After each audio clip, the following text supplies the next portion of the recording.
Novamente, boa tarde a todos. Estamos de volta para o segundo painel. Aqui, o que eu posso dizer para vocês sobre esse painel? Esse assunto, ele é um hot topic, assim, sempre dá muita polêmica. Eu já tive várias discussões com o Rogério sobre esse assunto, assim, eu adoro discutir com o Rogério, assim, impressionante como a gente está sempre debatendo alguns temas fáceis, né, Rô? O professor Eliseu dispensa apresentações e a Andrea vem aqui trazer para a gente também a parte de techs, que é bastante complexa, né, porque é uma operação muito complexa.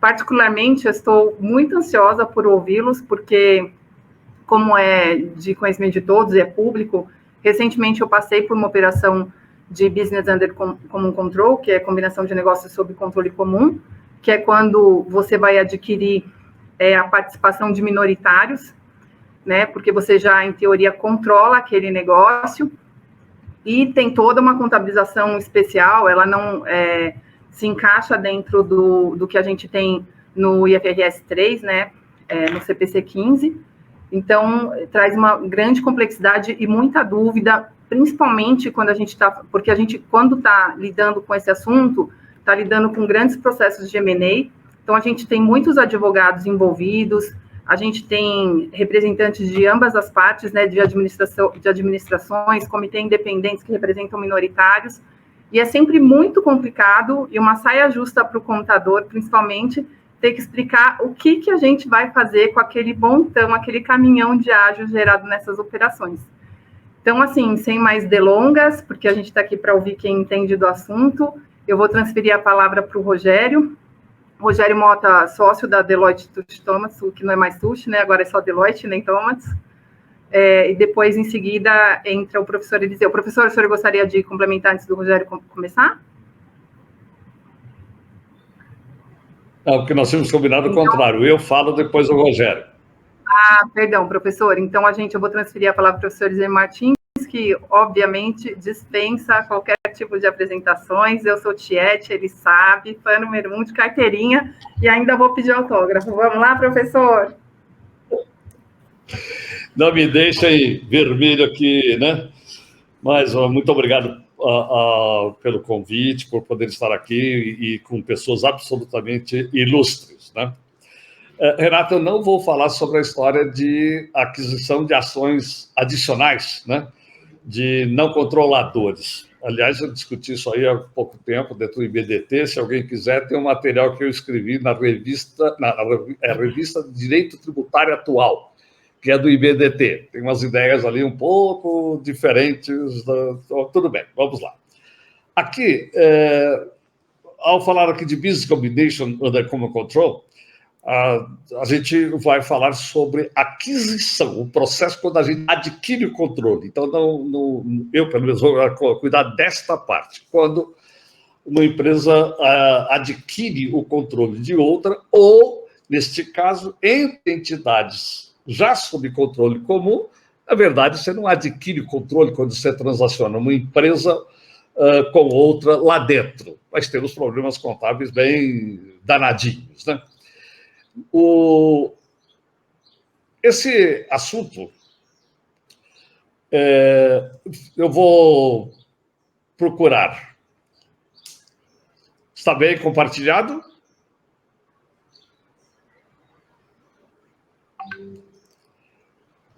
Bem, partindo do princípio que está compartilhada esta apresentação com todos, está sim, vamos lá. Pode seguir. Obrigado. Alguns pontos que eu gostaria de comentar. Primeiro, nessas operações em que dentro de um grupo uma empresa controla a outra, então para ela individualmente ela está adquirindo controle, mas para o grupo isso não existe. É um assunto tão complexo, que há já pelo menos uns 15 anos, né, que o IASB discute sobre a matéria. E por quê? Há diferença de tratamento muito grandes no mundo. Nós sabemos que nos Estados Unidos, em princípio, todas essas transações são feitas a livros. Algumas exceções existem, às vezes até determinadas pela SEC, como foi na criação, na separação da parte industrial e a parte financeira do banco da General Motors. Na Inglaterra, é permitido fazer a livros ou pelo método de aquisição, ou seja, considerando como se estivesse comprando de terceiros, tem ágio, etc. Mas a regra normal é a livros, ou seja, transfere tudo pelo valor de livros e não muda nada, na verdade, em princípio, aparentemente, na vida de cada um. Os ingleses admitem que se trabalhe pelo método do acquisition, método, então, em que você reconhece o ágio, etc., que inventa reconhece lucro. Ou sempre falar em ágio e lucro, né? Vale para os outros sentidos contrários também. Mas eles só aceitam isso quando há uma substância econômica, ou seja, quando isso está trazendo realmente, em última instância, uma alteração na capacidade de produção de caixa, por exemplo. Então, pode ser que duas se juntem por uma questão de sinergia, e isso realmente vai trazer benefícios econômicos, etc. A maioria dos países, pelas que a gente vê dos trabalhos, das pesquisas mais recentes, procura trabalhar sempre a valor de livros. Agora, no Brasil, nós sabemos, né? Depende. E, no fim, eu vou fazer um comentário rápido sobre a posição da CVM, que estava lá atrás. É responsabilidade minha, não tem nada, né, a ver com a posição atual da CVM. Vamos lá. A gente tem um exemplo aqui. Opa! E que... outra coisa. Eu vou aqui só jogar casca de banana, só jogar pimenta, só vou colocar problemas, não vou colocar soluções. Solução, Rogério, por favor, né? Espero que você abra sua maleta de soluções aí. Vamos admitir que uma controladora... Vai ser difícil. Que é isso? C controle tanto A quanto B. Por algum motivo, ela decide jogar a B para A. Então, o caminho vai ser esse. B vai ser vendido para A. Então, a situação vai ficar a controladora C, A controlada A, e B passa a ser controlado de A. O que vai ocorrer aqui? Vamos supor que seja transação à vista. Vai sair dinheiro de A para B.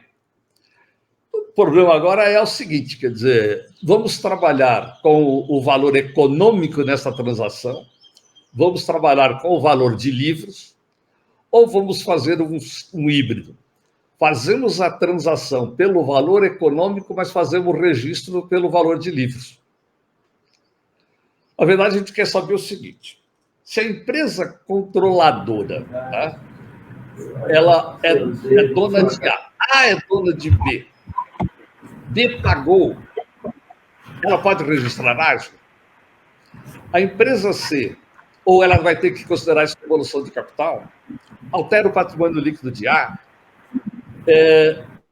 A controladora C recebe o dinheiro, o excedente ao que ela tinha como equivalência, ela reduz o investimento ou ela considera como lucro? Bem, se fosse todo mundo a livros e o valor da transação fosse o valor de livros, estaríamos no melhor dos mundos do ponto de vista de simplicidade. Mas como simplicidade é uma coisa que nunca nos interessa, né? Nós queremos realmente complicar as coisas. Vamos ao seguinte. Primeiro, eu vou usar o mesmo exemplo, só que agora eu vou dar números.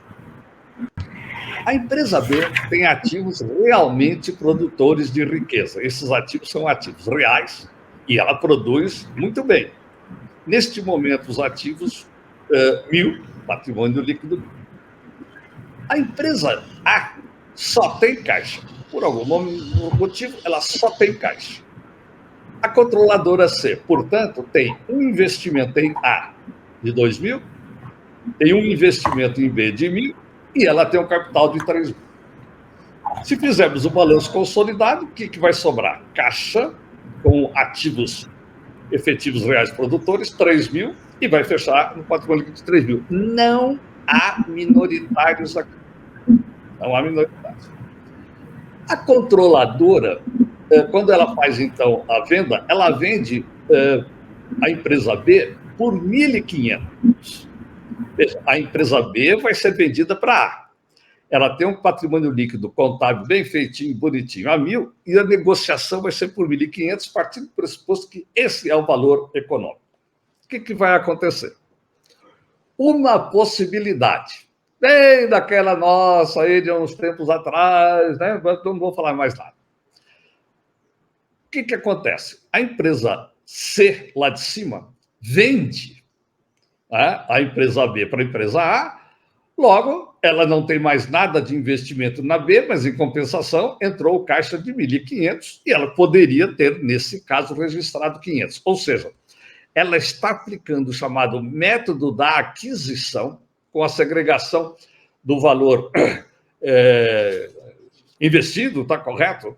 E do valor de venda e reconhecendo o lucro, tudo bem.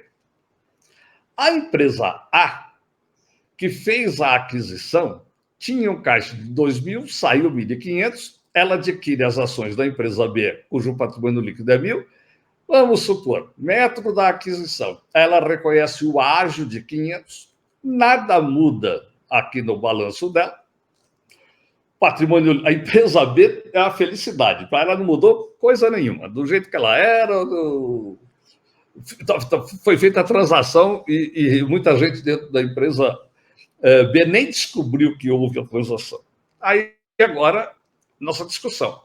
Esta é uma forma de registro. É tudo pelo método da aquisição, como se estivéssemos comprando uma empresa terceira.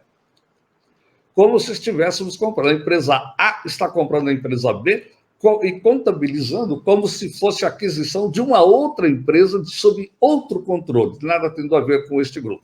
Está reconhecendo o ágio. Certo? Bem, vamos lá. Agora eu vou querer discutir uma outra alternativa. Eu deixei aquela em branco aqui só para a gente prestar mais atenção deste lado. A empresa B, única, que não muda nada, ativo, patrimônio líquido. A empresa A, ela mandou os 2.000 lá para cima, ela pagou 1.500. No exemplo anterior, tinha aparecido um investimento equivalência a 1.000 e um goodwill de 500, mas se for obrigatório que o registro seja a valor de livros, o valor de livros dessa empresa é este, o valor de livros da equivalência tem que ser este, 1.000, e o que eu faço com o tal do ágio? Eu vou só chamar de ágio, independente se é mais-valia, se é goodwill, nome, etc. Vamos chamar de ágio que é mais rápido. Então, o que acontece? Uma alternativa, ela, ao invés de deixar aqui o goodwill, ela joga contra o patrimônio líquido, como se fosse uma espécie de seguinte: ela recebeu capital da sua controladora e está devolvendo um pedaço para cá. Está correto? Ela entregou para a controladora 1.500, recebeu um ativo de A, portanto, consideramos 500 como uma espécie de devolução do capital. Só que aqui, olha, prestem atenção, é uma alternativa, sim, de registro. Ao fazer isso, comparem com o que era o balanço da empresa A antes. Ela tinha um patrimônio líquido de 2.000, agora ela vai aparecer por um patrimônio líquido menor. A discussão, primeiro, isso faz sentido, isso é lógico, não é? E depois nós vamos ver as normas que estão sendo propostas aí. Tá? Bem, então, esta é a alternativa, ela está pelo valor de livros. Mas, ao fazer isso, seu patrimônio diminuiu.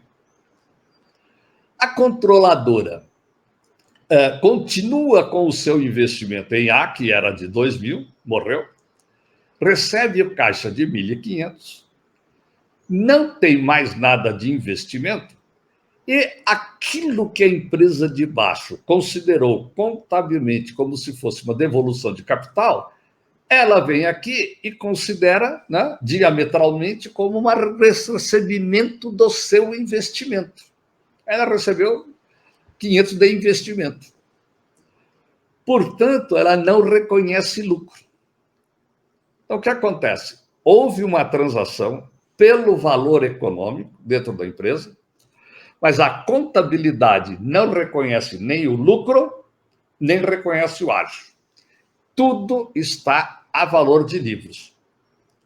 todo está a valor de livros. Valor de livros aqui é 1.000, e indiretamente lá em cima é 1.000. Está correto? Bem, então, esta é a outra forma de ver. A gente tem duas situações em que uma reduz diretamente o patrimônio líquido, está correto? Pelo valor do ágio pago. A outra vai receber isto aqui contabilmente na forma de uma redução de como se fosse um recebimento de fato daquele investimento de lá. Há uma coisa, eu não vou levantar todas as alternativas, tá? Vou levantar só essas duas para a gente conversar.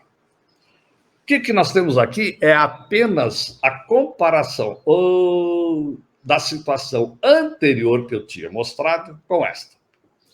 Se for pelo Acquisition Method, a empresa A reconhece o lucro.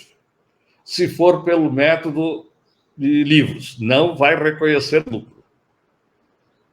Se ela vai ficar aqui com esse valor negativo reduzido do patrimônio líquido. Ela faz a operação, o balanço dela individual, divulgado, tem uma redução. Se fosse por método de aquisition, a empresa C, controladora, reconheceria o lucro porque vendeu a empresa B, que era dela, para uma outra empresa que também é dela. Reconheceria o lucro. Na hipótese de fazer tudo a livros, não. Este lucro fica aqui reduzindo o valor do investimento, é uma das alternativas.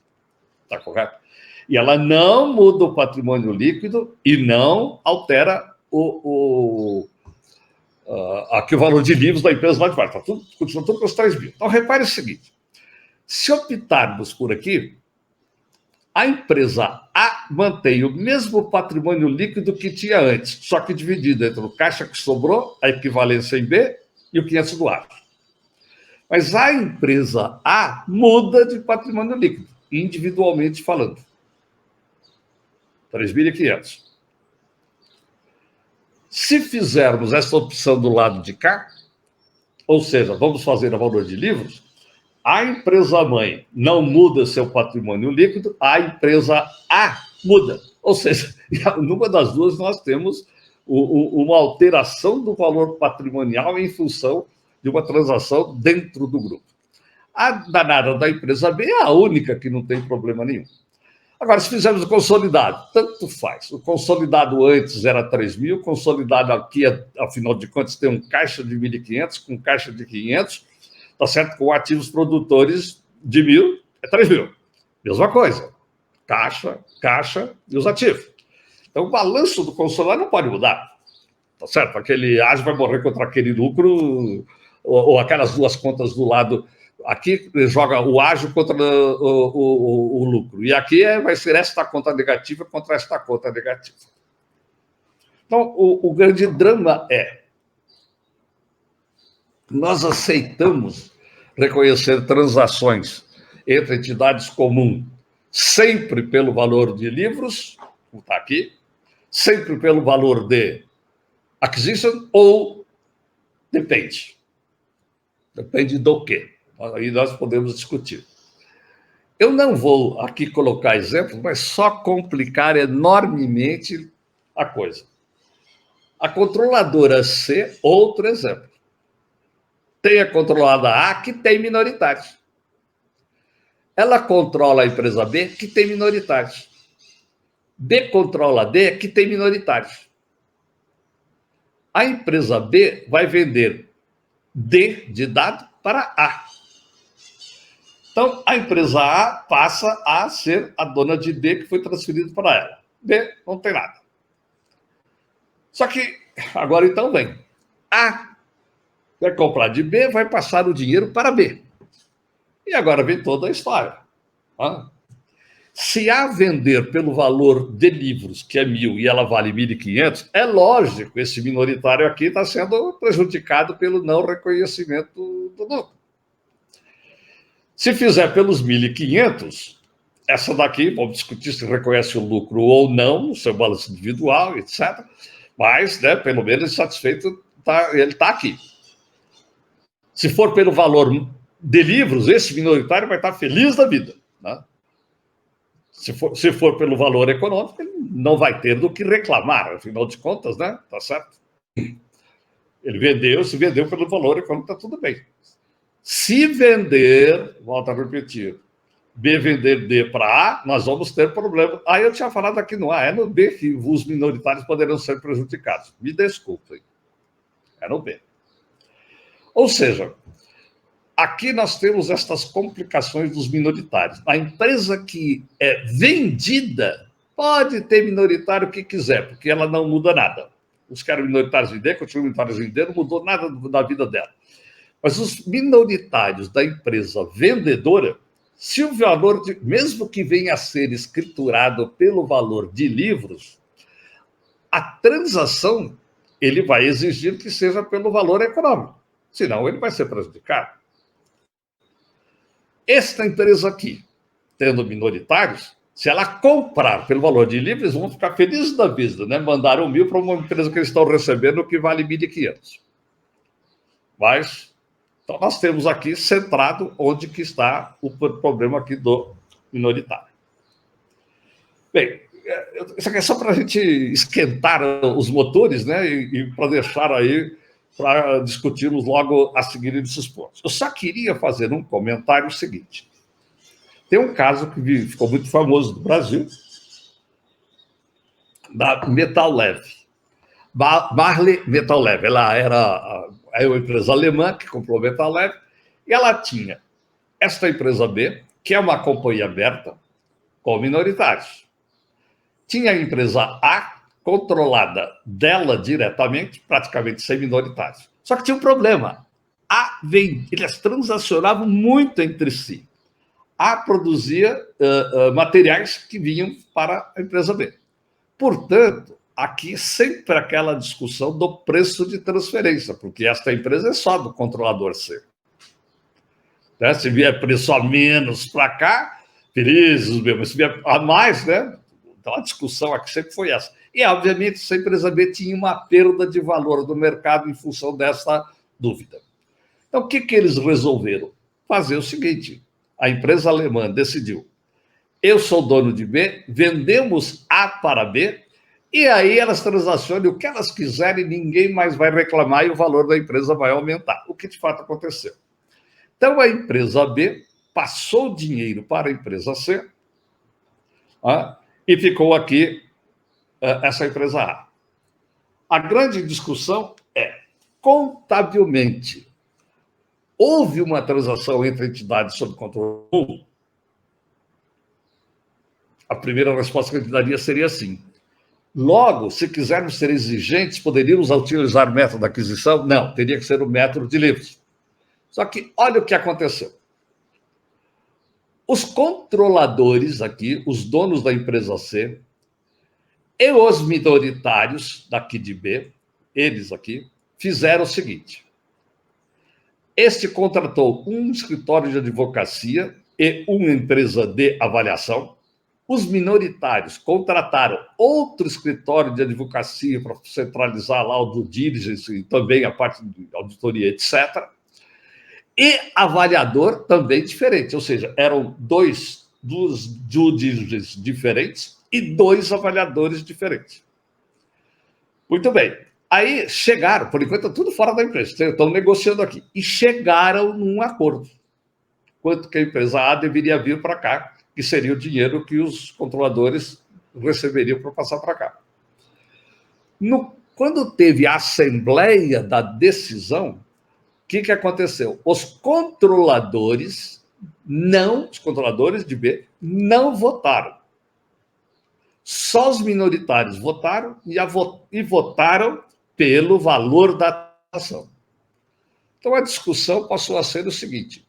Ora, de fato, esta foi uma transação entre controladora e minoritários. Aqui eram 3 fundos independentes entre si, os maiores acionistas, era mercado. Não tinha nada, esse grupo aqui é outro. Então, foi de fato ao controlador negociar com os minoritários de B. Para muitos seria esta, no fundo, na essência, uma transação entre entidades diferentes. Não é uma transação entre entidades do mesmo grupo. A empresa, então, contabilizou como método de acquisition, a empresa B registrou o seu ágio, a empresa C registrou o seu lucro, o balanço ficou assim, e houve uma discussão. A CVM, até aquele tempo, volto a repetir, não conversei com a CVM, nem estou autorizado para falar sobre a ideia de agora deles, absolutamente, era absolutamente contra reconhecer pelo método de acquisition. Reconhecer aqui o lucro e reconhecer aqui o ágio. Então, o que aconteceu? A área técnica se posicionou contrária. O assunto foi ao colegiado da CVM e o colegiado da CVM entendeu que, de fato, aparentemente é uma transação entre entidades sob controle comum, mas, na essência, é uma entidade com diferentes, entidades diferentes. Não tem nada uma como sendo controlada da outra. Então, legítimos arm's length. Então, para ver um caso brasileiro e mostrando que a área técnica da CVM vinha se portando sempre desta maneira de visceralmente contra o reconhecimento pelo método acquisition. Tá? Isso é o que nós já falamos. A controladora C reconheceu o lucro e a B reconheceu o ágio. Gente, agora a gente entra nas partes difíceis. Eu agradeço e peço perguntas para eles, difíceis, se estiverem fáceis para mim. Tá ok? Gente, muito obrigado.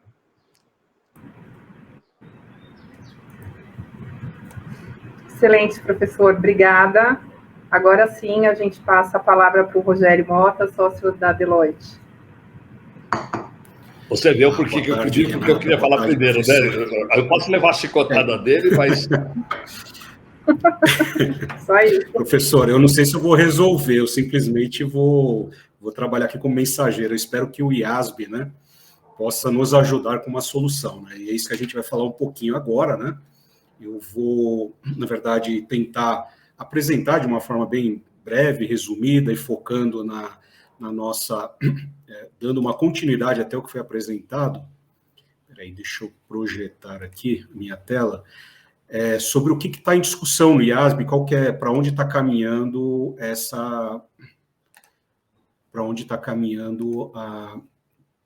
a proposta do IASB, né? Vocês podem ver a minha apresentação, por favor? Sim. Sim, ótimo. Então, bom, o professor descreveu muito bem, professor Eliseu, qual que é a situação atual, né? Desde essa norma IFRS 3, que é equivalente ao CPC 15 aqui no Brasil, ela foi emitida em 2008, ou seja, tem quase 15 anos aí, 13 anos de vigência, né, que está emitida. E quando ela foi emitida, ela previa a sua aplicação para transações transações de combinação de negócios, tem toda a definição que é uma combinação de negócios. No entanto, ela tem uma exclusão no seu escopo, na aplicação, que ela fala que, olha, esta norma não se aplica a transações sobre controle comum, né? Ora, se ela não aplica a transações sobre controle comum, a questão que surge aqui é qual norma eu aplico, que princípio eu aplico? O IASB nunca deu uma resposta, né? Ao mesmo tempo, tá, o IASB nunca disse que era proibido aplicar o IFRS 3. Ele disse que não aplicava, mas também não disse que era proibido. O que levou a isso na prática? Como o professor bem colocou, hoje existe uma divergência na prática que a gente vê entre diversas empresas no mundo inteiro, que você, independente da forma como foi a aquisição, se foi a valor de livros, ou desculpa, se foi usando a transação com base no valor justo ou outro critério, tendo ou não minoritário, hoje a prática contábil tem sido diversa ao redor do mundo, tá certo? Então, porque alguns entendem que, olha, o IASB não proibiu, né? Então, já que ele não proibiu, na ausência de uma norma que endereça, eu vou aplicar, por analogia, o próprio IFRS 3. Essa é uma visão que é defendido por aqueles que têm aplicado essa norma como sendo referência, né? Então, diante da situação atual, o que o IASB fez, né? Ele está trabalhando agora num documento que a gente chama de discussion paper, né? O que é o discussion paper? Existe um projeto, o projeto ele busca endereçar esse assunto, mas ele ainda está numa fase mais inicial, tá? Antes de surgir o draft da norma, quando você tem um exposure draft, que é a norma já, vamos dizer, em forma de minuta, ela já está muito próxima do seu formato de emissão. Então, agora ela passou por um processo aí, que foi durante praticamente esse último ano, de aberto para comentários, né? E agora o IASB vai se debruçar em cima dos comentários e até o final do próximo ano, de 2022, ele vai trabalhar ainda sobre os feedbacks que eles receberam sobre a norma. Esses feedbacks, eles ocorrem de várias formas, né? Eles participam, recebem cartas, comentários formais que cada um emite, ou qualquer um pode mandar, se manifestar. O CPC tem feito isso historicamente, né? Nós lá no CPC, e ao mesmo tempo eles abriram discussões que a gente chama de outreach aqui no Brasil, onde nós fomos ouvidos, tá certo? Então é um processo bastante interativo. Então, voltando na situação atual, como eu falei, o IASB não define como essa transação é reconhecida pela adquirente. O foco aqui é na empresa que está adquirindo, tá? Se a gente tem 3 partes na transação, não se discute o efeito na controladora das duas entidades, a gente vai ver um pouco mais para frente aqui um gráfico que ajuda a visualizar, porque aqui é muito simples, se elimina tudo, nada aconteceu, como o professor bem colocou, no exemplo na situação que ele colocou ali, nada aconteceria em cima, essa é o entendimento, o consenso atual, não há o que se discutir hoje, a discussão está no nível daquela que adquire, e nem está se discutindo a empresa que vendeu a participação, porque isso estaria dentro de alguma outra discussão que não necessariamente dentro dessa proposta aí de projeto, né? E por último, né, o professor já colocou como um exemplo aí real, aqui no Brasil a gente conhece que a área técnica, eu coloquei CVM aqui, tem se manifestado em certos casos que ocorreram esse tipo de transações, que ela apenas aceitaria o critério de custo, ou critério de predecessor cost, tem várias definições, ou seja, o critério de custo foi o primeiro exemplo que o professor bem ilustrou na apresentação dele, tá? Então, qual a proposta do IASB? O que ele busca aqui? Primeiro, ele busca estabelecer o registro contábil para aquisição de negócio de entidades adquirentes, né, apenas nas suas demonstrações financeiras, como eu falei há pouco. Então, ele não está buscando endereçar o efeito na irmã que vendeu, ele não está buscando o efeito na parent company ou na controladora. O efeito é somente na empresa que adquiriu. Né? Outro propósito, melhorar a comparabilidade. Como a gente já mencionou antes, tanto eu quanto o professor Eliseu, não há comparabilidade porque existe divergência na prática. Mesmo quando algumas empresas adotam um critério A, o critério B de custo, ou critério de valor justo, que é o critério de aquisição, ainda assim se percebe que critérios diferentes são usados, ou seja, às vezes se utiliza o custo, mas dentro do critério de custo ainda assim pode ter algumas, vamos dizer assim, efeitos diferentes, como, por exemplo, o registro do efeito, se vai no patrimônio, o resultado, aonde vai, né, que eu também vou falar um pouquinho mais à frente, para onde o IASB está caminhando, né? Objetivo também do projeto, como todas as normas internacionais, é prover informação relevante ao usuário das demonstrações financeiras, aumentar a transparência. Outro ponto importante que eu gostaria de ressaltar, que isso não está no projeto do IASB dessa forma, mas eu coloquei aqui na apresentação, é a situação que nós conhecemos bem, que é muito discutida, que existe no ICPC 09, né, que é aquela situação onde houve uma aquisição, business combination, geralmente esse business combination ocorre entre terceiros, não necessariamente sob controle comum, e subsequentemente se tem um processo de incorporação. Aí tem aquele método que utiliza uma empresa veículo, a empresa veículo é incorporada, ou é feita uma incorporação reversa. Só para deixar muito claro que existia uma expectativa, até quando se escreveu o ICPC 09, que o IASB iria endereçar essa situação, mas o IASB não está endereçando essa situação. O IASB está endereçando um passo antes, que é o momento que gera aquisição. O que acontece depois dessas reestruturações, incorporações, como é muito comum aqui, ou tem sido comum no Brasil, e foi tratado no ICPC 09, não, pelo que nós lemos aí no VIPA, participamos do debate até o momento, não existe, não está na agenda do IASB tratar desse assunto, e eu acho que nunca esteve, tá? Eu, particularmente, alguns fóruns que eu participo, né, representando o CPC, já perguntei diretamente à pessoa que cuida do projeto, lá dentro do IASB você tem a lei do board, você tem o staff, você tem diretores que coordenam, né, o projeto. Não está no plano deles incluir qualquer situação nesse sentido, até porque parece ser um caso muito específico do Brasil, né? E o IASB não pode ficar tratando situações apenas específicas de um país, né? Bom, para onde o IASB está caminhando, né? Vamos colocar assim, como eu comentei anteriormente, estamos um pouco mais longe de estar próximos de uma norma, estamos mais próximos de um processo de pesquisa, né? Um processo de vamos dizer assim, de ouvir, avaliar e testar aí as hipóteses e modelos, né? Então, dentro hoje da discussão existente, foram considerados 3 métodos pelo IASB, tá? Um seria método do valor de livros, ou predecessor accounting, que é um método, como o professor descreveu, o professor Eliseu, ele é aplicado na Inglaterra e também nos Estados Unidos, tá? Então, seria utilizar este método para qualquer transação sob controle comum. A segunda alternativa seria o método de aquisição pelo valor justo. O que seria isso? Independente da aquisição, sei lá, tem minoritário, não tem, sempre aplicaria o método de aquisição pelo valor justo.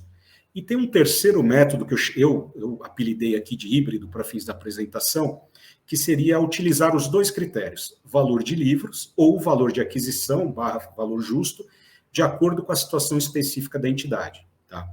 Então, inicialmente o IASB considerou esses 3 cenários e acabou, até o momento, né, como eu falei, um processo de discussão, a posição preliminar do IASB, ela consiste na aplicação do método híbrido, ou seja, valor de livros, tá? Ou valor de aquisição vai depender da situação, tá? Quando aplicar um ou outro na visão do IASB? Então, na visão do IASB, existem 3 possibilidades, tá? Ou 2 possibilidades. A possibilidade número 1, o método de aquisição seria aplicado apenas quando os acionistas não controladores, eles são afetados. Tá? Então, se tem uma transação onde tem um minoritário e o minoritário foi afetado, você aplicaria o método de aquisição, ou seja, tudo a valor justo. No caso ali que o professor ilustrou, o exemplo da Mali, aquele exemplo, talvez nem precisaria entrar nesse nível de detalhe que o professor entrou, de mostrar que na Assembleia o controlador não votou, teve um laudo, não importa. A transação seria feita a valor justo, independente do minoritário ter ou não votado sozinho na Assembleia. O IASB não entra nesse nível de detalhe, também não vi nenhum requerimento nesse sentido. Tá?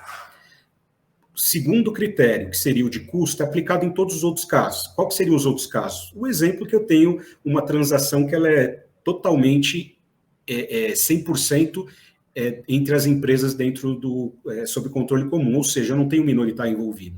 Então, nesse caso, seria considerado o conceito de uma reestruturação societária e aplicaria-se o critério de custo, não geraria ganho nem perda, acréscimo ou redução patrimonial em nenhum nível entre as empresas envolvidas, né?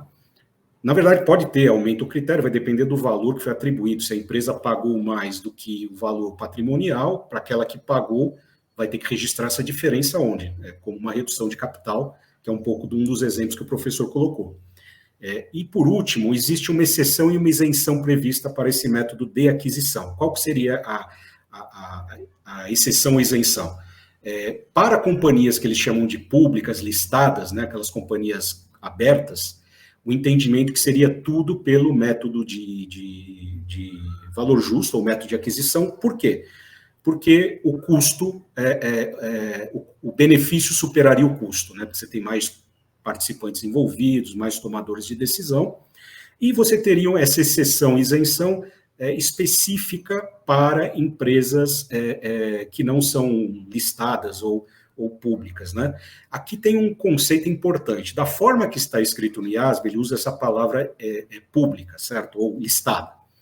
Aqui no Brasil, a gente tem que tomar cuidado, porque se faz uma grande confusão com o conceito de companhia aberta e listado.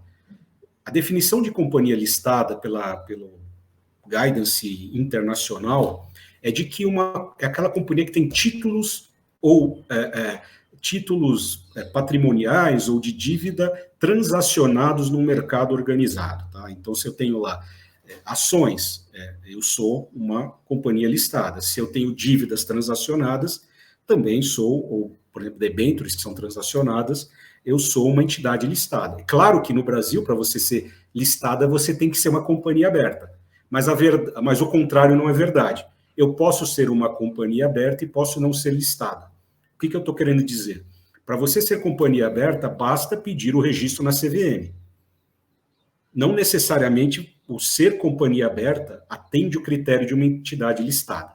Eu só estou colocando isso aqui mais por um pensamento e debate, mas é algo, obviamente, que vai precisar da participação da CVM. Nós sabemos que, como regulador, o regulador ele sempre busca ter uma comparabilidade dentro daquelas entidades que estão sendo reguladas por ele, tá certo? Mas eu só estou colocando aqui visão do IASB, não estou necessariamente trazendo aqui nesse momento para o ambiente brasileiro, tá?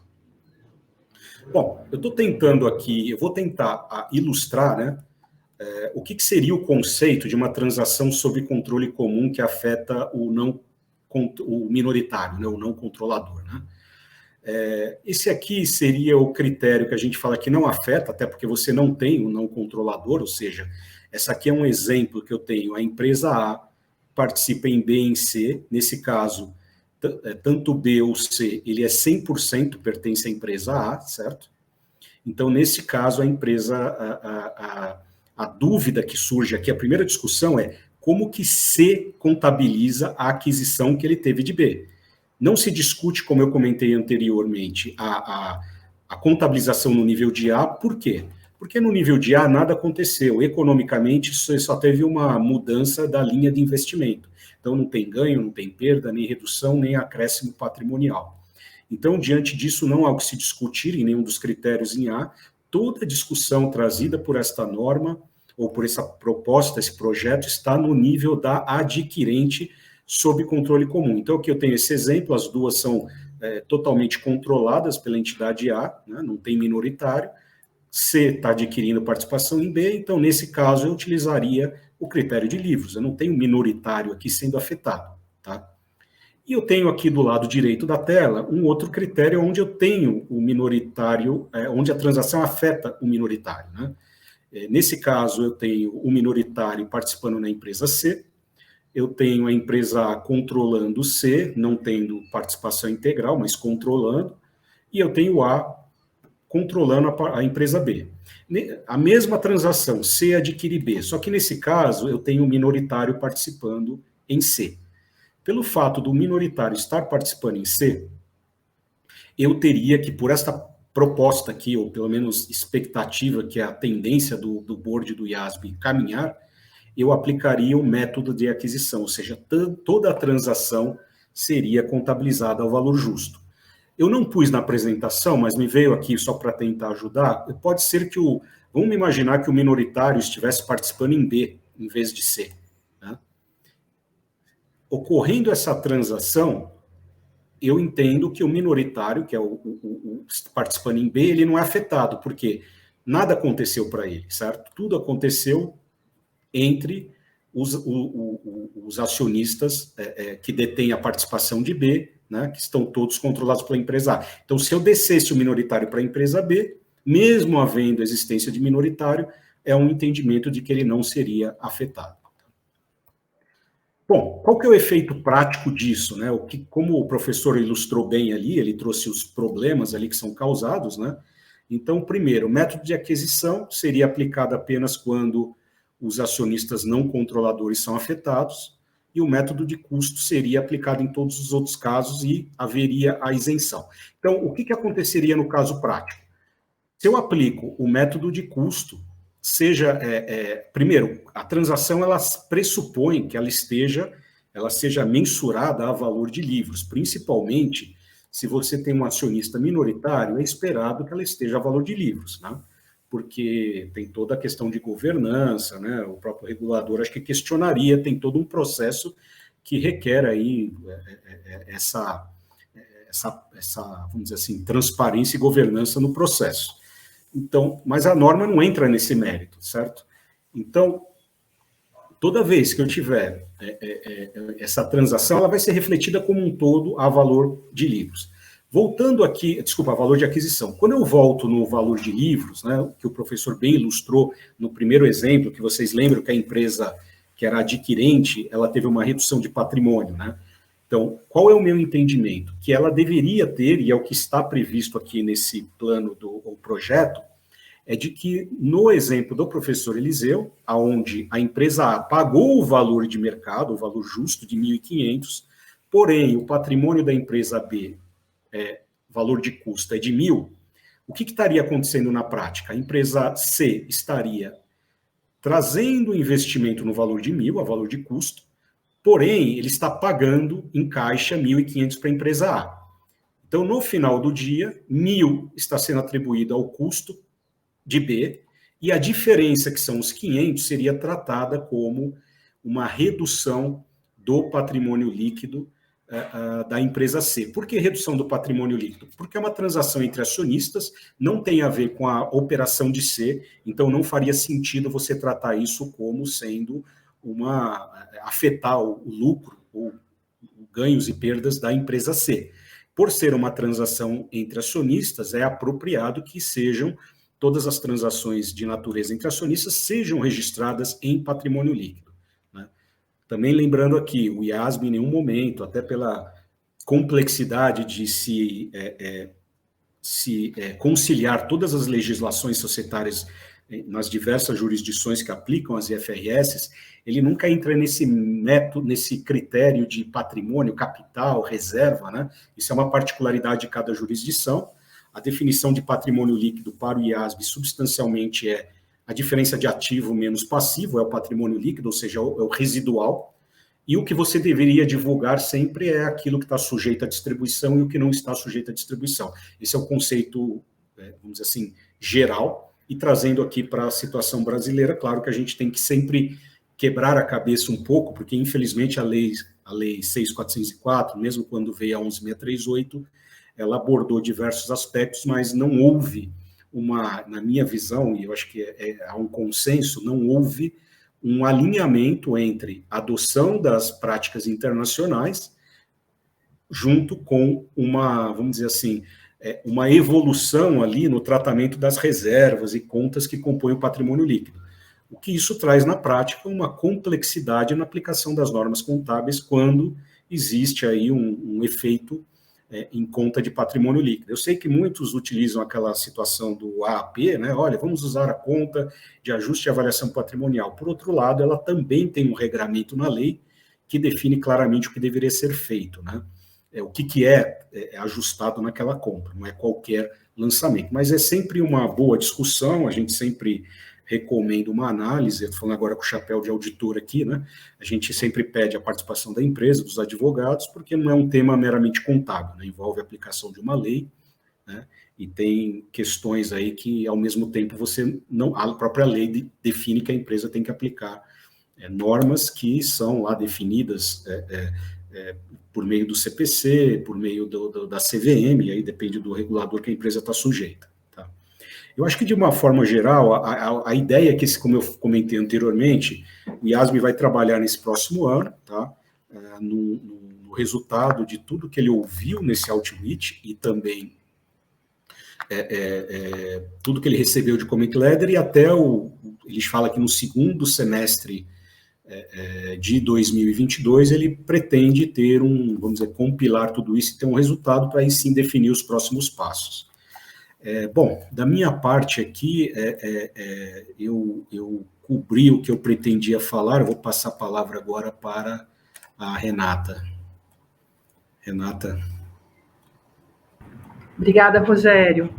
Obrigado. Bom, a gente segue aqui, não é um assunto fácil, né? A gente vê que ainda tem muito a que se evoluir para ter definições de como dar o tratamento mais adequado.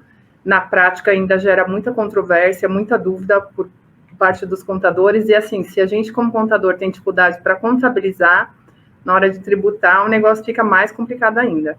Então, vamos passar a palavra para a Andréa Basso, para a gente ouvir um pouquinho, e depois a gente discutir sobre o assunto. Vamos lá, Andréa. Obrigada, Renata. Deixa eu tentar compartilhar aqui, só um minutinho, por favor.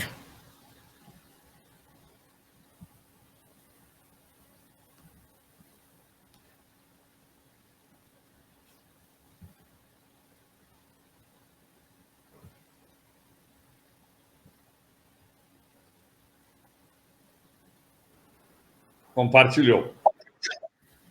Compartilhou? A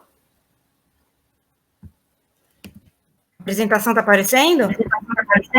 Tá sim, André, só falta você colocar no modo apresentação. Pronto, tá indo? Agora tá perfeito. Tá ótimo, ótimo, perfeito, então, André. Perfeito.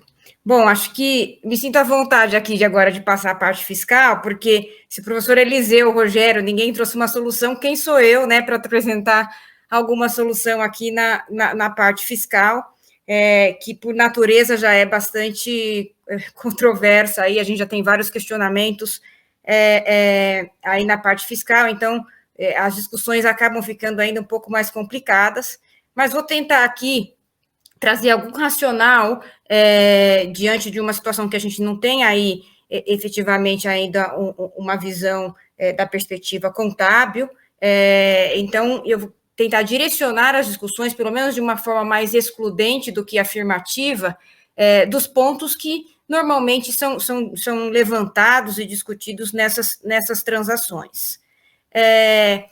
Apesar do Rogério ter colocado aí claramente, né, o foco da parte contábil, em termos de olhar da perspectiva da compradora, no fiscal a gente não tem como não olhar os dois lados, né?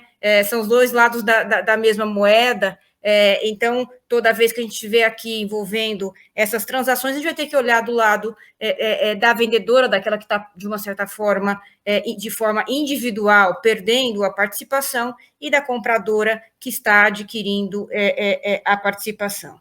Acho também que vale colocar aqui, de uma forma mais abrangente, no fiscal, a gente vai ter diferenças, né, se a gente estiver lidando com operações com caixa ou operações sem caixa, principalmente dependendo do critério a ser utilizado, a gente pode ter talvez um pouco mais de flexibilidade quando não há caixa envolvido, e simplesmente reorganizações ou transações societárias. Acho que esse é um elemento importante para a gente também ter em mente aqui na nossa discussão.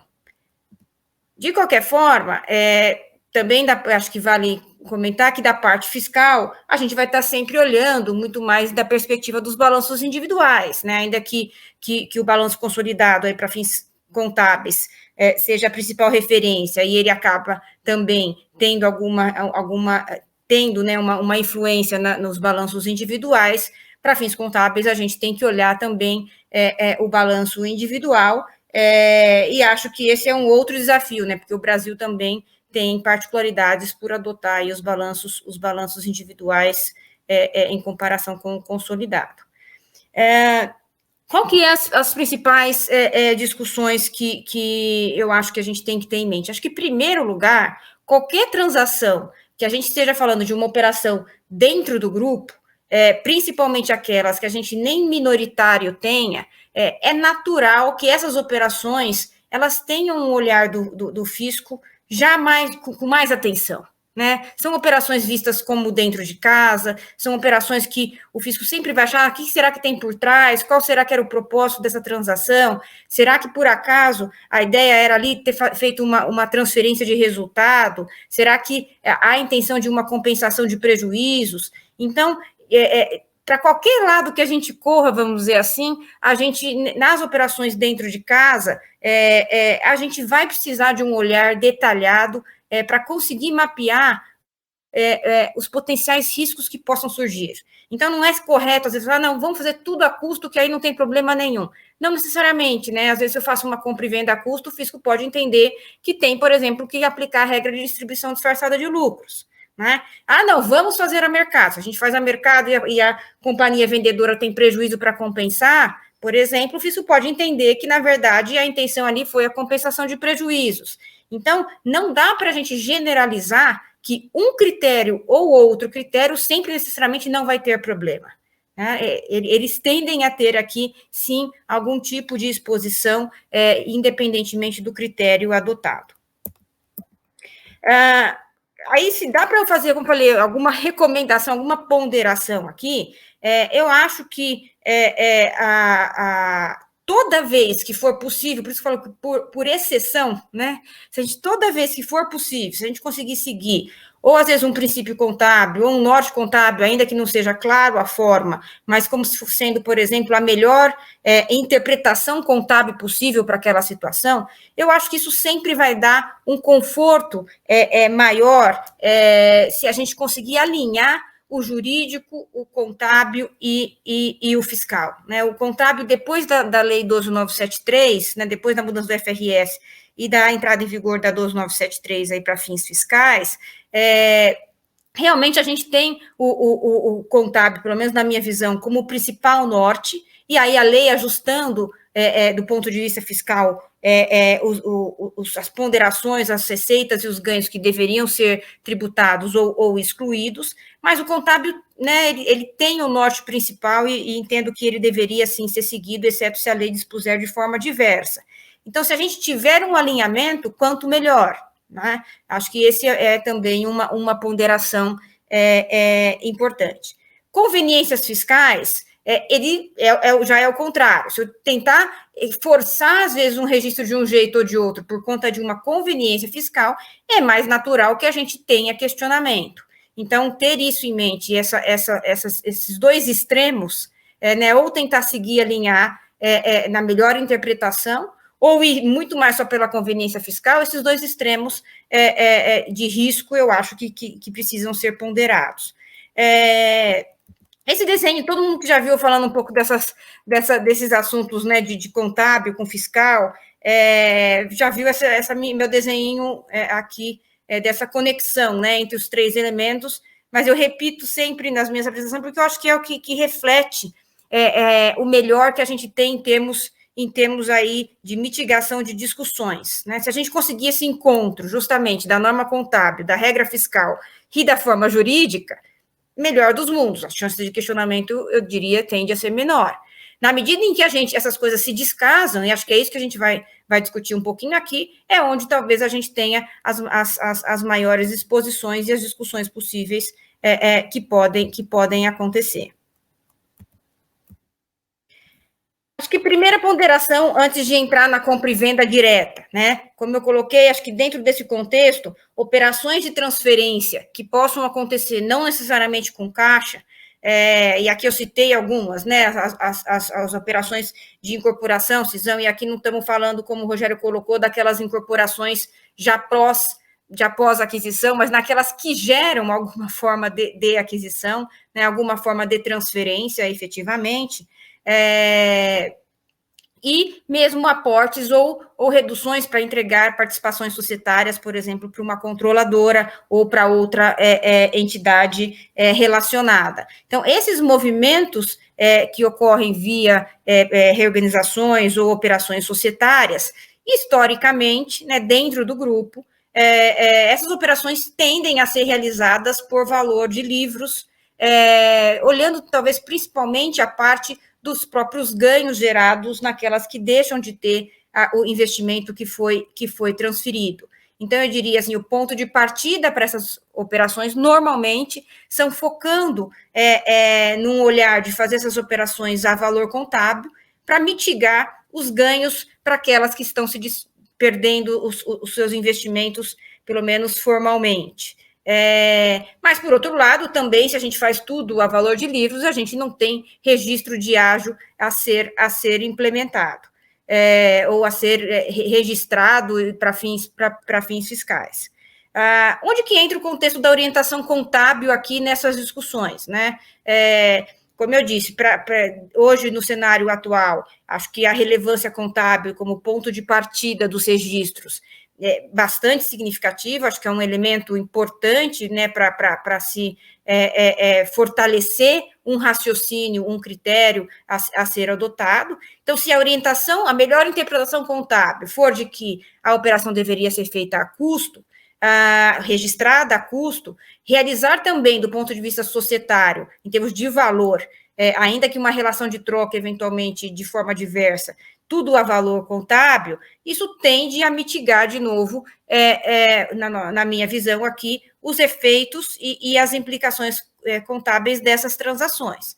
Agora, por outro lado, se a gente está lidando com situações aí, por exemplo, nos exemplos que colocaram lá de terem operações que envolvem minoritários, se a gente tiver uma necessidade, ou pelo menos a definição contábil de que essa operação deveria ser feita a valor justo, ainda que os registros ocorram no patrimônio líquido, a gente pode sim ter implicações, a gente vai ver algumas questões agora, daqui a pouco, sobre isso, mas a gente pode sim ter implicações. Então, o fato de descasar e ter uma obrigação contábil de registrar, seja um ganho, seja um custo, né? Vou colocar aqui também, como diz o professor Eligeu, a palavra ágil de uma forma mais abrangente, ou esse valor, de alguma forma, reduzindo o patrimônio líquido, isso com certeza tende a no mínimo, gerar discussões se o tratamento de ganho deveria ser um ganho tributado, se o tratamento de um ágio ou de um valor registrado como redutor do patrimônio líquido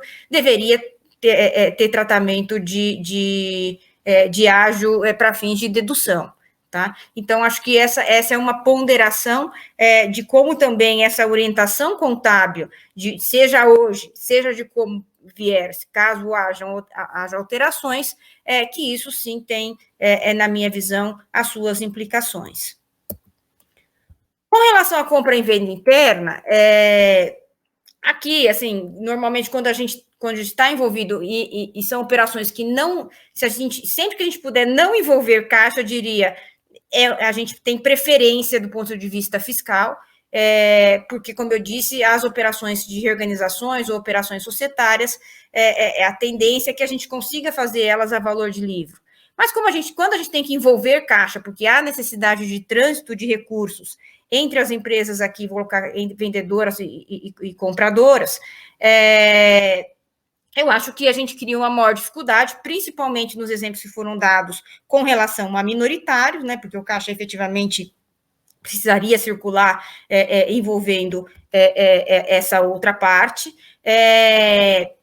e aí teria esse desconforto de como essas operações seriam registradas, né?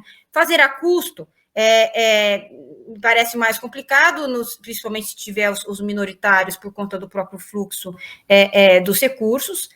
Se por acaso o registro contábil, como colocou aí o professor Eliseu e o Rogério, né, disso ser anulado e ser registrado no patrimônio líquido, eu acho que para a vendedora surge aí uma discussão se o contábil vai prevalecer e não tendo registro de ganho, por exemplo, para a vendedora, ou de custo para o comprador, que no caso do vendedor não teria ganho, mas, por outro lado, se prevalecer o raciocínio contábil, para o comprador também não teria ágio a ser apurado. Né? O que eu acho que é importante também são as consistências de entendimento. Não adianta uma hora, porque é conveniente fazer de um jeito, quando do lado do vendedor, e para o lado do comprador fazer outro, ou vice-versa. Né? Então, se cada um adotar um critério ou uma lógica, também pode dar divergência e evidência de que tem alguém fazendo, talvez, alguma coisa de forma diversa do que deveria ter sido feito. Então, uma consistência entre as partes também é um ponto importante para ser levado em consideração.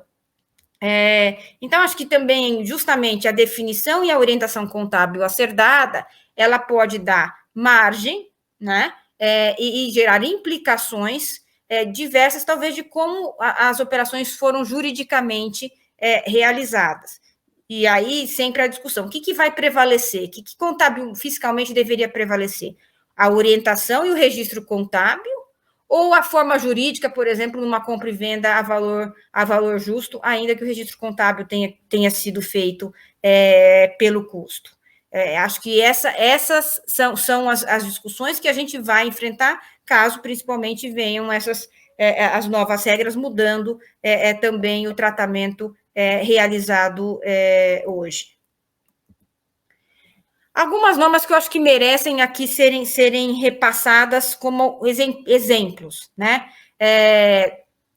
Anteriormente, a gente, quando, por exemplo, fazia uma operação de cisão para incorporar numa empresa irmã, né, por exemplo, a gente tinha lá uma previsão que essa regra, a previsão dizia que poderia ser feita a custo ou a mercado, era como se fosse uma faculdade. E na prática, de novo, todo mundo fazia a custo. Hoje, essa norma mudou e ela fala o seguinte: olha, se eu for, por exemplo, fazer uma cisão, eu vou ter que levantar um balanço, né? Observada a legislação comercial. Ou seja, é uma mudança importante, ou seja, a norma não trouxe a obrigação de se fazer essa operação ou a livros ou a valor de mercado, mas deferiu isso à legislação comercial, que na nossa visão, na minha visão, o fato de a gente ter, pelo menos no Brasil, algumas normas, as normas contábeis previstas numa lei, né? E, consequentemente, também nos CPCs que foram, de forma indireta, aprovados também como normas contábeis. A legislação comercial poderia, sim, abranger uma referência contábil. Então, se contabilmente há um critério que determina como contabilmente a operação deveria ser feito, esse critério poderia, sim, ter implicações relevantes aqui na transação. Se a operação obrigatoriamente precisa ser feita, por exemplo, a valor justo, e esses valores venham a ser registrados, talvez a gente tenha mais dificuldade em defender que não há ganho, mas, por outro lado, eventualmente defender que teria o custo do investimento, não necessariamente um aproveitamento de ágio, mas, no mínimo, um custo maior para esse investimento. Ou o contrário também é verdadeiro, sendo tudo a custo, a gente não teria nem implicações de ganho, nem de aumento de custo para o adquirente. Então, é mais um exemplo de que, sim, na minha visão, a contabilidade vai ter muita influência na forma como cada uma das transações vão ser interpretadas. Outro exemplo que a gente usa bastante seria, por exemplo, fazer uma transferência via redução de capital, né, entregas que a gente tem uma previsão legal de fazer a livros ou a mercado, que a gente tenta normalmente fazer isso a valor contábil, e se da perspectiva contábil também for assim definido, de novo, acho que quanto melhor a gente minimiza os efeitos. Se houver uma obrigação de fazer a mercado, ainda que a gente tenha uma disposição legal que garanta ou permita fazer a valor contábil, me parece também, de novo, que a gente teria uma discussão importante de que esse ganho deveria ser tributado. Olhando da perspectiva mais, que normalmente as pessoas dão maior atenção, né, na perspectiva de adquirente, depois da 12973, nós tivemos aí justamente a previsão que veio determinar que a aquisição de participação societária entre partes não dependentes que podem ter, por exemplo, um aproveitamento de ágio num caso de uma incorporação futura. Então, se a gente cair num conceito de partes dependentes, a contrário senso, esse ágio não seria um ágio amortizável numa situação de incorporação. Porém, se a gente for não dependente, é que a gente teria aí a possibilidade de aproveitamento. E qual que é o conceito que a gente tem aqui, né, de dependência, aqui de relação de dependência? Acho que a primeira definição que tem é adquirente e alienante sob controle comum, que seria aqui justamente aquelas transações que nem minoritário envolvido. Nós temos um exemplo mais simples lá de uma controladora vendendo uma empresa para a outra controladora, para outra controlada, desculpa, a controladora vendendo uma empresa para outra controlada, e aí claramente a gente tem lá adquirente e alienante sob controle comum. Então, nessa situação, a gente estaria de cara já numa situação de partes dependentes, ainda que a gente queira discutir dentro de um conceito muito mais acadêmico e jurídico, né, de que o custo é custo, então esse custo deveria, de qualquer forma, ser aproveitado. A verdade é, existe hoje uma vedação com relação ao aproveitamento, caso a gente tenha partes envolvidas que se caracterizam aí como dependentes. No caso de uma compra já da parcela de minoritários, a gente não vai ter aqui expressamente, né, em princípio, como regra, uma situação que se encaixe expressamente. A gente tem essa vala comum, né, de outras situações que se comprovem alguma dependência. Acho que, lógico, tem uma subjetividade aqui e, eventualmente, poderia acontecer. Mas a verdade é, se a gente chegar numa situação em que a dependência, tem dependência, o ágio, para fins de aproveitamento numa incorporação futura, não deveria ser objeto aí de aproveitamento, pelo menos nos termos que a gente tem na legislação. Se não houver dependência, aí a gente tem, sim, as alocações aí normais que a gente está acostumado a ver nas operações que não envolvem aí partes relacionadas. E aí, por fim, a gente teria justamente o ágio na aquisição dessa parte minoritária, assumindo aqui duas linhas, né? A primeira delas, assumindo que esse ágio realmente vai estar registrado lá no patrimônio, e não necessariamente como um desmembramento no ativo do valor do investimento.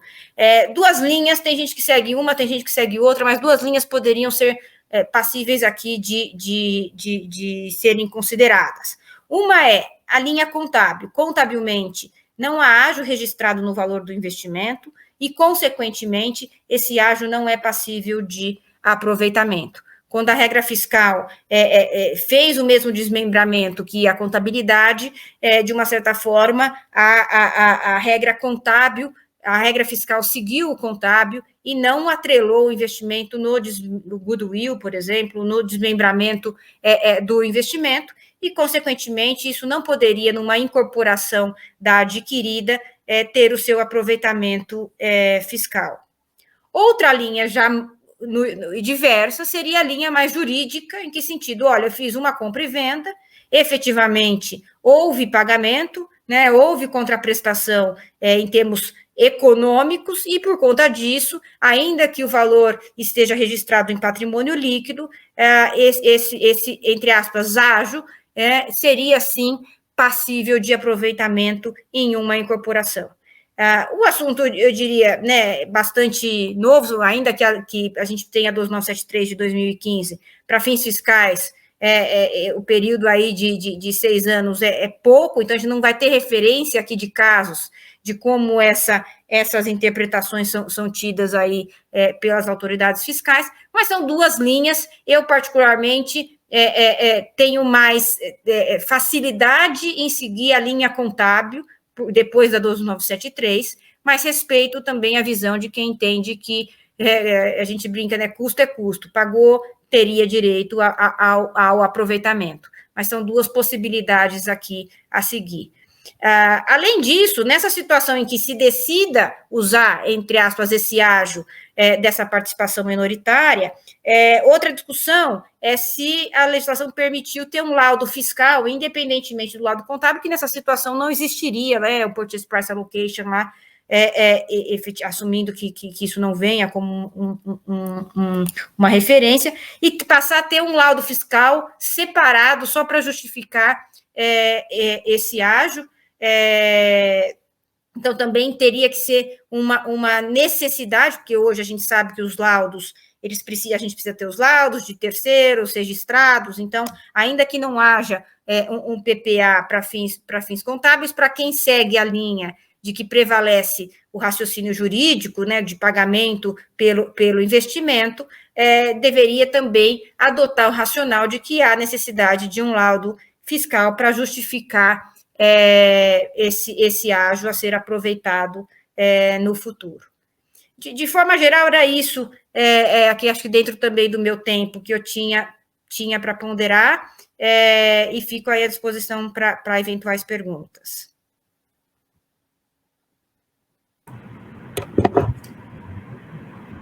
Obrigada, Andréa. A gente volta aqui, né, com todos os painelistas, lembrando que a gente está aberto a perguntas. O tema é bastante difícil, bastante árido, então, por esse motivo, eu até entendo a ausência de perguntas. E aí a gente vai contar causa aqui, né, professor?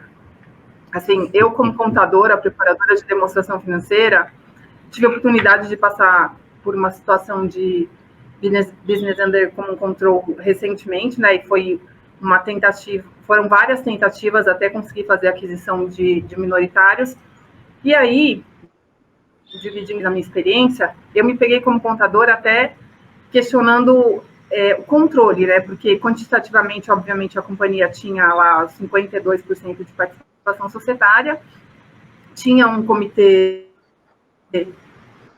que, como toda boa governança pede, representava os minoritários, e para essa companhia, para o controlador fazer qualquer movimento no sentido de acessar o caixa da investida, fazer qualquer movimento mais, vamos dizer assim, agressivo, mas dentro da administração do negócio, da administração do caixa, ela precisava pedir autorização para esses minoritários, né? Então, foi um caso bastante polêmico, com muita ação entre os minoritários e os controladores, muito questionamento por parte dos minoritários, que era absolutamente legítimo, mas que, ao mesmo tempo, quando você se vê numa situação onde o controlador não consegue nem acessar o caixa da investida, eu, como contadora, preparadora de demonstração financeira, eu fico pensando, a regra contábil realmente ela está adequada e espelhando a realidade do que a gente vê no mundo prático, no sentido de que não é legítimo, para fins de dedutibilidade e reconhecimento no balanço,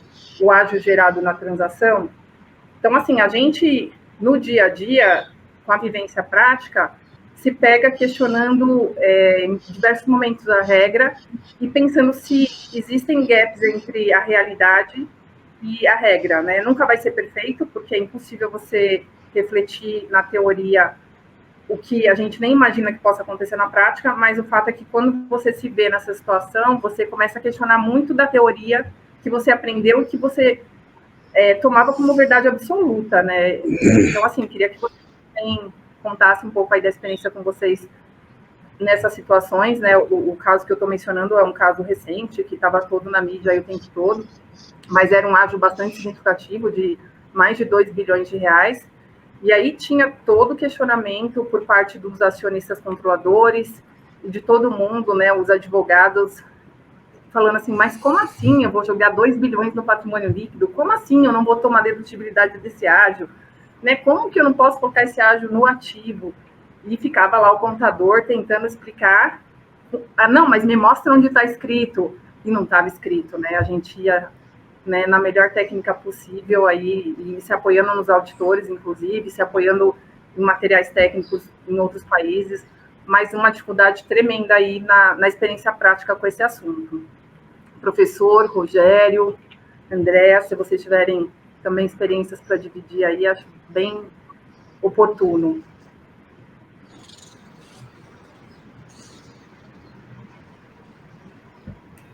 Bom, ninguém falando aí, eu me sinto na obrigação, né? É um velho parreador mesmo, né? Pelo que eu entendi... Não, professor, veja o seguinte, a empresa ela já era controladora quando ela adquiriu ações de não controladores, ou ela adquiriu o controle comprando mais ações que ela já tinha? Já era controladora, professora. Ela tinha 52% controlada e, assim, quando você só tem 52%, né, tudo que vem aí, os 48% que vem adicionais, é muito dinheiro na mesa, é uma transferência de riqueza, né, você está tirando do caixa de um grupo econômico e passando para outras pessoas, e, assim, na prática, como contadora, muito difícil de fazer todos os stakeholders na operação entenderem do que a gente estava falando e o porquê dos nãos que a gente dizia. Eu tinha falado que não ia comentar esse assunto, mas desse jeito fica difícil não comentar, né? O problema todo está que a norma internacional que se refere ao consolidado obriga a contabilizar todo o excedente, né, a valor de livros aí, como redução de patrimônio líquido. Por quê? Porque o IASB mudou o conceito. Internacionalmente, mesmo nos Estados Unidos, onde estava lá para trás, o conceito de entidade no consolidado era diferente. O balanço consolidado, o patrimônio líquido, era da entidade controladora. Tanto que a participação dos não controladores ficava fora do patrimônio líquido e a participação no lucro ficava fora do lucro líquido, era separado. Era como se fosse uma despesa, tá certo? O lucro líquido era o lucro líquido dos sócios controladores, da controladora da empresa. Quando vem a mudança do conceito de entidade, eles passaram a entender: entidade é a controladora que tem o seu patrimônio, que é fazer o balanço consolidado, mas estamos entendendo que faz parte da entidade os acionistas não controladores que participam nas controladas. Tá certo? Houve uma mudança conceitual do que era o conceito de entidade. Aí nasceu a ideia: se eu estou comprando de sócios que são não controladores nas controladas, eu estou comprando ações que parecem ser ação de tesouraria. Eu estou fazendo um negócio entre os sócios. Vendo? É super discutível esse raciocínio, tá? Porque você está adquirindo ações, mas não da própria empresa, da empresa de baixo. Você tem uma controlada, compra mais ações dos não controladores da empresa de baixo. Porém, tem a lógica que é, no conceito de entidade novo, isso parece fazer algum sentido. Então, eu diria, a norma internacional, no meu entender, é discutível se ela tem substância econômica mesmo ou não, porque considerar a ação que eu compro de um minoritário, de uma entidade que eu já era, é comprar uma ação em tesouraria. Mas tem os dois lados, tem os prós e tem os contras. E, a ponto final, o IASB não fez mais nada, não normatizou mais nada, ele não normatiza o balanço individual. Aí, no Brasil, quando a gente normatizou o balanço individual, na ICPC 09, aí nós cometemos o que agora eu chamo de... Né? Desculpa, eu não vou falar. Vai. Se eu fosse falar, eu ia falar que era uma excrescenciazinha. Minha, essa palavra é minha. E eu posso falar porque eu ajudei a escrever esse ICPC 09, eu sou parte desse erro. Eu sou parte desse erro. Aquela obsessão que a gente tinha no Brasil de igualar lucro líquido, patrimônio líquido individual com o consolidado, foi a razão para dizer, bom, mas se a controladora diminui o patrimônio... Gente, quer ver uma coisa? Vocês se lembram da British Tobacco, que era a dona da Souza Cruz? Souza Cruz, uma companhia com um ágio violento, porque ela era uma cash cow, então ela tinha um ágio monstruoso. E a mãe veio e comprou as ações para fechar e levou um monte de ágio, jogou contra o seu patrimônio líquido, e lá quase zerou seu patrimônio líquido. Aí começou o mundo inteiro lá a discutir qual é o sentido disso. Bom, mas tudo bem. Só que o ICPC fez o seguinte: mas já que a controlado no consolidado a compra de ações adicionais de não controladores produz redução do patrimônio líquido, nós precisamos trazer essa redução para o individual. Invenção Tupiniquim, jabuticaba, movidos por aquele movimento de igualar patrimônio líquido individual com consolidado, que é uma coisa que o próprio IASB diz que é desejável, mas não é obrigatório. Mas ele foi falar isso depois. Na época, ele não tinha falado isso. Tá? Aí nós fizemos o seguinte: no balanço individual, a mesma coisa. Comprou ações de... vai e reduz também o seu patrimônio líquido. O que não faz nenhum sentido, porque a empresa, ela em si, ela está comprando ações de outros acionistas de outros. Não tem nada a ver, não tem nada que se assemelhe à figura de ação em tesouraria. No consolidado, o conceito de entidade ainda pode dar um sentido. Mas no individual, o controle de entidade é o individual. Então, na compra ações adicionais, contabilmente não pode registrar o ágio. Mais-valia, etc. Mais-valia também tem que ir lá e reduzir o patrimônio líquido. Ela pode chegar a ter um patrimônio líquido negativo, teoricamente. No meu entender, isso está errado. A CPC 09, hoje, eu aqui, não é o CPC, tá certo? É eu declaro se está errado. Se cometemos um erro, não faz sentido isso. Por isso que eu falei, eu um dia fiz um seminário do IBDT/FPCAP sobre essa matéria. Show ele num outro seminário, eu tinha falado isso, e ele me desafiou a escrever o artigo. E eu escrevi o artigo e publiquei na revista deles lá, do Instituto Brasileiro de Direito Tributário, que é chamado Direito Tributário Atual. Então, se alguém quiser ver, isso tudo está super falado lá. Já falei demais, desculpa. Bom, eu vou aproveitar aqui, Renato. Eu vou aproveitar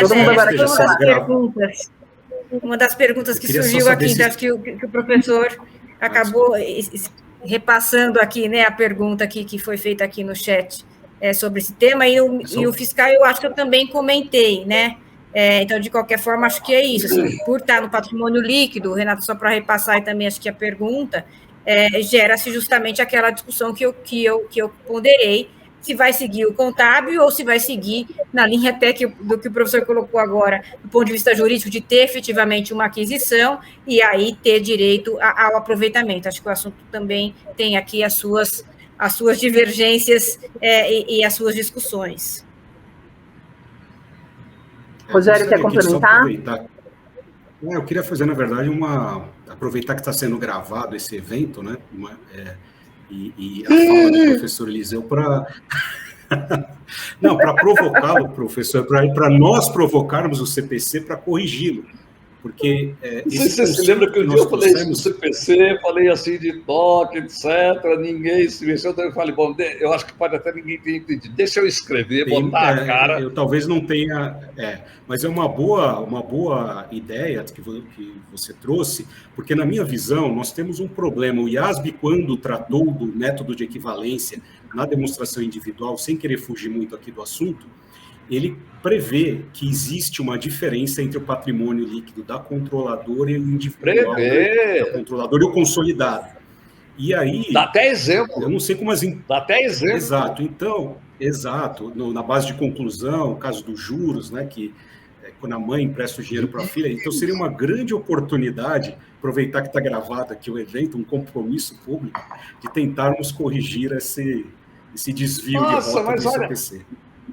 Estou super feliz de você que é um votante, porque no CPC sou um convidado, né? Abre a boca, mas não pode votar, tá certo? Mas às vezes e você não, você é votante, que bom, que bom. Às vezes tem pessoas que não têm voto, mas, né, a palavra dela vale, né, influencia muito o nome. Tem que ser pela lógica sua, tem que ser pela lógica sua, não pela minha. Eu estou feliz de você brincadeiras à parte. Concordando. Não, é ótimo, sim, porque isso traz um problema prático para as empresas, que é a divergência que nós criamos com a norma internacional individual separado do IFRS, né? Eu acho que isso é uma boa oportunidade, né? Agora, voltando na questão aqui, eu acho que todo o assunto ele se resume a um grande ponto que o IFRS... As IFRS, elas são muito voltadas e desenvolvidas, é o que eu costumo dizer, para a empresa que está na ponta da pirâmide aqui, né? A chamada última controladora, a última parent company, né? Tudo funciona nesse nível. Quando você começa a descer no nível das subconsolidações, é que muitos desses problemas que a gente está discutindo aqui, que é o caso desse painel, começam a aparecer. Então, quando você fala, Renata, que tem defeitos na norma, sim, porque a norma, como eu te falei, ela é muito voltada e desenhada para a transação acontecendo nesse último nível aqui, né? Como se tudo ocorresse somente nesse nível e não tivesse nada daqui para baixo. Então, eu acredito sim, tem muitas questões que a gente lida na prática, não só voltada para combinação de negócios, mas quando você tem certas transações, isso aqui é ganho e perda, é uma transação de capital. Como que eu trato isso aqui? Eu tenho uma transação entre mãe e filha, compra e venda de matéria-prima, que é da operação, e de repente eu concluo que ali tem um planejamento tributário, aquele preço não necessariamente reflete o que seria praticado com um terceiro. Como que eu reflito isso? Isso é um ajuste de contribuição ou distribuição de capital? Então, esse é um ponto que eu acho que as IFRS precisam evoluir muito ainda. Não, eu acho que, assim, o professor né, falou que a gente não tinha se esforçado para não entrar nessas polêmicas, mas eu acho que vale a provocação, vale a gente levar a lição de casa para o CPC, né, a gente tem a obrigação como contadores de melhorar a norma, e aqui, assim, quando eu coloquei também a minha situação, não é nem com a presunção de criticar a norma, porque eu acho que eu tenho muito que aprender ainda, mas é o desconforto como preparador. Às vezes a gente se vê numa situação e fala assim, como eu explico? E muitas vezes você tem as pessoas que não são contadores te questionando a razoabilidade econômica da transação, e você se pega refletindo e falando assim, poxa, eu não tinha visto por esse lado, porque às vezes a gente fica tão na normativa, né? E aí você fica numa situação muito difícil de justificar aquilo que você está fazendo, né? Então, eu acho que, assim, a gente já ganhou bastante aqui nesse painel, né? Com o desabafo do professor, com o compromisso que o Rogério acabou de assumir aqui com a gente, e vamos seguir em frente. Agora tem que cumprir, não é promessa de campanha. Olha, eu vou voltar a levantar o assunto do CPC. O voto do senhor teria um peso assim que ninguém mais poderia votar, então não dá. Não precisa nem ter voto, é só ele o comentário do professor Eliseu já vale 8, 10 votos aí. Não, eu errei nesse negócio lá atrás, eu posso estar errando hoje. Pensem antes de concordar comigo, ver se faz lógica para vocês. Não, faz todo sentido, por isso que eu estou aqui. Eu falei, opa, tem mais alguém que pensa como eu também. Fantástico. Mas eu acho que é um bom ponto, professor, porque está trazendo muito problema na prática, né? Qual é o risco de empresas estarem declarando aí que aplicam IFRS no seu individual e não estão, né? Principalmente companhias abertas, né? Que tem aquela situação de seguir simultaneamente o CPC e teria que seguir o IFRS, né? Então, a gente teve uma pergunta aqui do Marcelo Orlandini, que, de certa forma, Marcelo, o que o Rogério falou, uma transação como a que você descreveu, ela não entra no escopo do CPC 15, mas também, por outro lado, não é proibido, mas como a gente vem tratando no Brasil, a gente vem tratando a aquisição no individual como investimento, você registra o ágio, e no consolidado a gente tem levado esse ágio pro patrimônio líquido, e aí fica a tratativa tributária, que eu entendo que deveria seguir o individual, certo, Andréia? Porque a gente, no fisco, a gente não tem a visão do consolidado, então seguiria o individual. Que no individual a gente também registra no patrimônio, né? Então, justamente por isso que gera o ponto que eu comentei, de não ter o ágio como um desmembramento da conta de investimento e gerar essa discussão se esse valor poderia ser aproveitado. Que é a divergência, uma das divergências que a gente tem visto na prática, né? Tem empresas que têm tratado como investimento, e tem empresas que têm tratado direto como patrimônio. Quer complementar, Rogério? Eu só ia comentar o seguinte, dado a existência do CPC lá 43, né, que traz essa necessidade de equalização dos dois patrimônios líquidos e resultado do controlador, tanto no consolidado quanto no individual, isso faz com que, a minha forma de ver como se aplica o conceito contábil. Primeiro se aplica o CPC no consolidado, tá certo? E aí depois, o efeito que der, você tenta refletir. Aí às vezes ele fica meio torto, mas você tenta refletir para se equalizar no individual. Porque se você não faz isso, vamos pensar o caso de uma companhia aberta. Ela tem que dizer no final do dia que ela tem aquela demonstração consolidada atendendo dois gaps ao mesmo tempo, né, que é o IFRS e o CPC. Então, ela tem essas duas declarações. Quando você vai para o individual, o CPC requer essa equidade de patrimônio e de resultado. Então, a única forma de você fazer isso, primeiro aplica o conceito no consolidado e depois reflete no individual, de tal sorte que produz esse efeito patrimônio e resultado serem iguais nos dois balanços, né? E esse CPC 43 aí também isso aí também é uma jabuticaba, né? Sim. Mas acho que agora com essa, vamos dizer assim, previsão nas IFRS de tratar por equivalência patrimonial os investimentos, né? Eu acho que a gente deveria, vamos dizer, atualizar os CPCs para caminhar junto com a norma internacional. Todos eles. Perfeito. Perfeito. Nossa, saí Bom, feliz aqui, Rosé. Também, professor, somos dois. Eu Tirei fico um mais peso das feliz costas de ainda. alguns anos. Perfeito. Gente, não temos mais perguntas. Eu acho que foi uma discussão de altíssimo nível, riquíssima. Muito agradecida pela oportunidade. Eu agradeço em nome de todas as pessoas que tiveram a oportunidade de ouvir vocês falarem sobre o assunto, né? Porque eu também fiquei aqui como ouvinte. Muito obrigada, parabéns. E eu devolvo para o mestre de cerimônia a palavra. Obrigada, pessoal. Obrigado.